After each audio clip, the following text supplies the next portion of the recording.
Hello everyone, so welcome back to another video. तो दोस्तों, इस वीडियो में भी कंटिन्यूशन है मेरे लॉस का। और साइकोलॉजी मेरी अभी भी काफ़ी ज़्यादा डिस्टर्ब हो रखी है।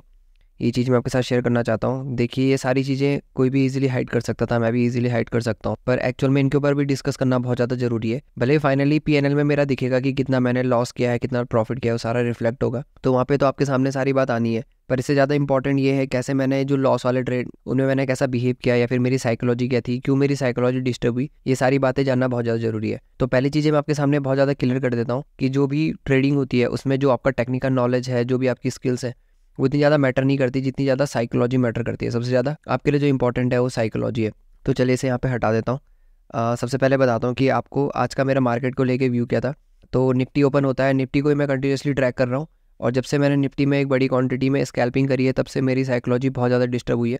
कंटिन्यूसली मेरे सेटअप और रूल्स को बहुत ही ईजिली फॉलो कर ले रहा था, पर अभी क्या दिक्कत आ रही है, जब से मैंने एक दिन स्कैल्प किया है उसके बाद से मेरे को एक बड़ा लॉस हुआ है, काफ़ी बड़ा लॉस था वो, और मैंने अपने रूल्स भी फॉलो नहीं किए। उसके बाद से मेरा पूरा माइंडसेट और साइकोलॉजी बहुत ज़्यादा डिस्टर्ब हो गई है। तो तब से लेके अभी तक ये देख सकते हैं, आज का भी मेरा ये जो एग्जीक्यूशन है 200 क्वांटिटीज़ में, मे भी बोलना अभी आसान होगा कि कल से मैं कोई पर्टिकुलर रूल फॉलो करूँगा, पर जब एग्जीक्यूशन में बात आती है तो रूल फॉलो करना कई बार बहुत ज़्यादा टफ हो जा रहा है। और मे बी आप लोग ये प्रॉब्लम फेस कर रहे होंगे या फिर मुझसे रिलेट कर रहे होंगे। सो आप लोग रिलेट कर रहे हो। अभी जो आज मैंने ट्रेड ली है, 3 ट्रेड मैंने कंटिन्यूस लिए है, और ये सारे स्कैल्प ट्रेड है। जैसे आप देख सकते हैं कि पहला ट्रेड मेरा 40 सेकंड्स में एग्जिट हो गया था, सेकंड ट्रेड 3 मिनट तक चला, और थर्ड ट्रेड मेरा 2 मिनट तक चला। तो ज़्यादातर स्कैल्पिंग में ऐसे ही होता है। उसके बाद आपको अपने एसएल को मेंटेन करना होता है। अपने छोटे ही एसएल में आप एक बड़ा टारगेट प्लान करते हो, और बहुत ही कम टाइम फ्रेम के लिए आप ट्रेड करते हो। हाँ, कुछ लोग होते हैं जो स्कैल्पिंग में भी काफ़ी अच्छे पेशेंस के साथ बैठ जाते हैं, पर वो डिजर्व करते हैं। जितना आप डिजर्व करते हो उतना ही आप कमाते हो। तो उस तरीके से मे भी आज मैं इतना ही डिजर्व करता था, इसीलिए आज मुझे इतना लॉस हुआ है। एक अच्छे माइंडसेट के साथ मैं यहाँ नहीं बैठ पाया। ये ओवरऑल पीएनएल है जो आपके सामने मैंने बता दिया है। चलिए थोड़ा सा ट्रेड आपके साथ डिस्कस करता हूँ, या फिर क्या आप गलती करने से बच सकते हैं, या फिर आप क्या लर्निंग लेके इस वीडियो से जा सकते हैं, ये आपके साथ डिस्कस करता हूँ। तो जो सबसे पहला ट्रेड है वो 938 का है। तो जैसे ही आज निफ्टी ओपन होता है, निफ्टी ओपन होते ही पहले 5 मिनट में काफ़ी ज़्यादा वॉलेटाइल था। एक बड़े रेंज को इसने कैप्चर किया है। इस रेंज के पूरे आसपास मैंने रेक्टेंगल लगा लिया था, जिसकी वजह से जब भी ब्रेकआउट आए या ब्रेकडाउन आए मैं उसको कैप्चर कर सकूं। और उसके बाद मार्केट ओपन होते ही मेरा माइंडसेट था कि मार्केट में फॉल आएगा। जैसे ही मार्केट डाउन चलना स्टार्ट कर देता है, इस पर्टिकुलर कैंडल में ऑप्शन काफ़ी तेज भागता है, और ऑप्शन भागने की वजह से क्या होता है, इस मूवमेंट को मैं कैप्चर करने का प्लान कर रहा था, पर मैं इसे कैप्चर नहीं कर पाया। और उससे पहले मैं 50 क्वांटिटी में ही ट्रेड करने वाला था, जो कि एक लॉट है। पर उसके बाद क्या होता है, इस पर्टिकुलर कैंडल में एसएल काफ़ी बड़ा हो जाता है। उसके बाद मैं अगले कैंडल का वेट करता हूँ। जैसे ही अगला कैंडल बनता है और ये नीचे आने लग जाता है, उसी टाइम पे 38 में मैं अपना पहला ऑर्डर यहाँ पे पंच करता हूँ। ये जो पहला ऑर्डर है आपको यहाँ पे दिख रहा होगा। उसके बाद मैं अपने एसएल को मेंटेन करता हूँ। एसएल प्लेस करने के बाद ये तुरंत उसी कैंडल में अब मेरे एसएल को हिट कर देता है। उसके बाद मेरी यहाँ पे साइकोलॉजी काफ़ी डिस्टर्ब हो जाती है। 44 पे मेरा सेकंड ट्रेड है, जो 40 कैंडल की क्लोजिंग हुई थी। ये कैंडल जैसे ही दोबारा डाउन साइड के लिए आ रहा था, तो उस टाइम पे मैंने बहुत बड़ी गलती करी कि मैंने 200 ईएमए को भी यहाँ पे इतना ज़्यादा रिस्पेक्ट नहीं दिया। 200 ईएमए के नीचे जैसे ही इसने निकलना शुरू किया, जैसे ये डाउन साइड के लिए आ रहा था, मैंने अपने ऑर्डर को एग्जीक्यूट किया। ऑर्डर एग्जीक्यूट होने के बाद आप देख सकते हैं कि अगले कैंडल में, यानी कि जो वाला कैंडल है, जो कि इंडिसाइसिव कैंडल है छोटा सा, पर एसएल छोटा होने की वजह से यहाँ पे थोड़ा सा पहले ग्रीन आ रहा था, और ग्रीन होने के बाद तुरंत मेरा एसएल हिट हो गया। उसके बाद चलिए तीसरा ट्रेड भी आपके साथ शेयर कर लेता हूँ। इसी पर्टिकुलर कैंडल में मेरा एसएल हिट हो गया होगा। इस कैंडल में ये नीचे आ रहा था, और जब ये यहाँ नीचे था उस समय लगभग मुझे 200-300 का प्रॉफिट हो रहा होगा। जैसे जो मेरा तीसरा ट्रेड था, ये मेरा ग्रीन साइड जा रहा था। जैसे ही मेरे ग्रीन जोन में गया और मुझे प्रॉफिट होने लगा, उसके बाद लगभग इसे डे लो ब्रेक करना था, पर ये डे लो ब्रेक नहीं कर पाया, और इस जोन में ही काफ़ी ज़्यादा बाइंग का प्रेशर आया, और इस पर्टिकुलर कैंडल में मेरा एसएल हिट हो गया। क्योंकि मैंने अपना एसएल भी थोड़ा सा मेंटेन कर लिया था, ऑलरेडी मुझे काफ़ी लॉस हो गया था। अगर ये लॉस भी मैं वियर करता तो लगभग यहाँ पे 3 ट्रेड थे मेरे, और तीनों ट्रेड में मुझे लगभग 1000 का लॉस होना तय था, क्योंकि मैं 5 पॉइंट का एसएल लगा रहा था। तो यहाँ पे जो मेरा तीसरा ट्रेड था, इसमें मैंने थोड़ा अपना एसएल मैनेज किया।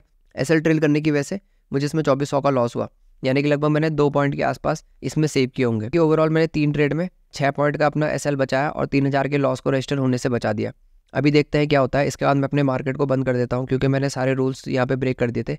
इसके बाद जो मेरी साइकोलॉजी थी वो ये थी कि मार्केट ने जब फाइनली फॉल करना है तो पक्का सेलर्स के एसएल को हिट करेगा। सेलर्स का एसएल होना था वो डे हाई के ऊपर ही प्लेस होना चाहिए था। डे हाई के ऊपर आप देख सकते हैं कि ये रेक्टेंगल है, और रेक्टेंगल के ऊपर ही मार्केट आया। यहाँ पे इसने कुछ बायर्स को अपना इन्वाइट किया, और कई सारे बायर्स यहाँ पे ब्रेकआउट देके आए होंगे, और कई सारे सेलर्स का इसने यहाँ पे एसएल हिट किया। उसके बाद आप देख सकते हैं कि इसने थोड़ा सा यहाँ पे इनडिसाइसिव मूव्स किए, थोड़े बहुत बायर्स और सेलर्स ने यहाँ पे ट्रैप किए, और फाइनली एसएल हिट करने के बाद ये नीचे चला गया और इसने काफ़ी स्मूथ फॉल दिया। तो अगर ये स्मूथ फॉल यहाँ पे कैप्चर होता या फिर यहाँ कहीं अगर इस तरीके का सेलर्स मूवमेंट लाते तो कोई भी पैसा कमा सकता था, जिनमें से मैं भी होता। नेगेटिव साइड हूँ, मैं एक तरीके से वीक हैंड की तरह काम कर रहा हूँ। मुझे पता चल रहा है कि मैं 95 ट्रेडर्स में आ रहा हूँ जो कि पैसा नहीं कमा रहे। जब मैं ग्रीन रजिस्टर करने लग जाऊंगा तो मैं उन 5% ट्रेडर्स में आ जाऊंगा। देखिए, ग्रीन रजिस्टर करना ज़्यादा जरूरी है, जरूरी नहीं है कि आपको बहुत ज़्यादा पैसा कमाना है। तो नंबर्स को मैनिपुलेट करना ज़्यादा मुश्किल नहीं है, आपको अपनी साइकोलॉजी रिजिड रखनी है। जितने ज़्यादा छोटे नंबर में आप पहले कंट्रोल कर सकते हो आप कंट्रोल कीजिए, आपको कंट्रोल मेंटेन करना बहुत ज़्यादा जरूरी है। तो उसके बाद मेरे को फिर अपनी साइकोलॉजी को रिवाइव करना था, तो मैं आज ही से स्टार्ट किया। मैंने सोचा नहीं कि कल तक का वेट करूँ, क्योंकि कल से मुझे पता था कि मैं नई शुरुआत कर सकता हूँ, पर मैंने सोचा थोड़ा ये चीज़ अप्लाई करना शुरू कर दूँ। तो मैंने टाटा केमिकल में यहाँ पे वीकनेस देखी, जैसे सपोर्ट जोन को कंटिन्यूसली हिट कर रहा था तो ये थोड़ा वीक हो गया था। आप देख सकते हैं जोन है काफ़ी अच्छा बना हुआ है, एक और दूसरा अटेम्प्ट पहले मार लेता। तीसरे अटेम्प्ट में यहाँ पे जैसे इस लेवल को ब्रीच कर रहा था मैंने यहाँ पे सेलिंग पोजीशन बनाई। सेलिंग पोजीशन के लिए मैंने रिस्क लिया, केवल 50 रुपीज़ का मैंने रिस्क लिया और 1:1 में ही मैंने इसे बुक कर लिया था। अब मुझे पता था कि ये जा सकता है और ट्रैवल कर सकता है, पर इस जोन का भरोसा नहीं था। यहाँ से काफ़ी अच्छा बाइंग प्रेशर देखने को मिल सकता था, जिससे मैं नहीं झेलना चाहता था। ऑलरेडी मैंने काफ़ी ज़्यादा लॉस कर दिया था, इसीलिए मैंने सोचा कि क्यों ना 1:1 का ही मैं यहाँ पे टारगेट रखूँ और अभी प्रॉफिट लेके निकल जाऊँ। अगर आप 1:1 रखोगे तो आपकी प्रॉफिटेबिलिटी काफ़ी ज़्यादा बढ़ सकती है, क्योंकि 1:1 देख लीजिए ईजिली कैप्चर हो जाता है। पर अगर मैं रिजिड 1:2 फॉलो करूँगा तो 1:2 फॉलो करना सही है, जैसे यहाँ पे तो प्रॉफिट मिल गया, लेकिन कई बार 1:2 यहाँ पे रजिस्टर होना टफ हो जाता है और आपको 1:1 से भी कम पैसा मिलता है। और अगर मैं रिजिड 1:3 रखता हूँ अपना सेटअप कि मुझे 1:3 ही निकालना है, तो आप देख सकते हैं कि यहाँ पे मेरा पैसा नहीं बनता। यही फ़र्क पड़ता है आरआर रेशियो को मेंटेन करने का। 1:2 और 1:3 बहुत ज़्यादा प्रॉफिटेबल होते हैं, आपका कमीशन भी बहुत कम जाएगा, पर ये तभी आपके लिए अच्छा रहेगा जब आप छोटे एसएल मेंटेन करें। अगर आप बड़े एसएल रखते हैं तो 1:2 निकालना और 1:3 निकालना बहुत ज़्यादा मुश्किल जाता है।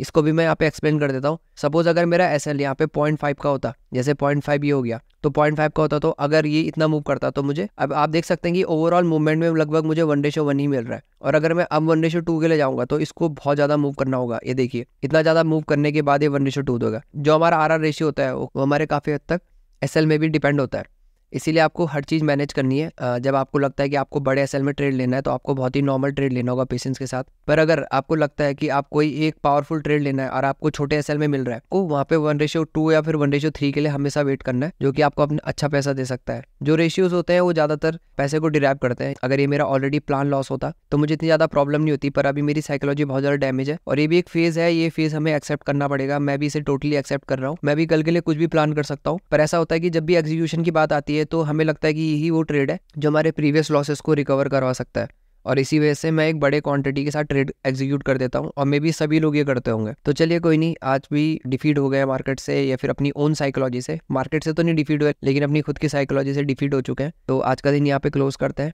Let's see what happen in future. कल से मेरी पूरी कोशिश है कि मैं स्कैल्पिंग बिल्कुल नहीं करूँगा, मैं केवल स्टॉक ट्रेड करने वाला हूँ। अगर मुझे ज़्यादा कन्विक्शन फाइंड आउट होगी तो मैं स्टॉक्स में ऑप्शन जरूर ट्रेड करूंगा, वो भी मेरा कंट्रोल मैनर में होगा। कल 1000 से ज़्यादा रिस्क यहाँ पर रजिस्टर नहीं होने वाला है, चाहे कुछ भी हो जाए। So thank you for watching, stay tuned.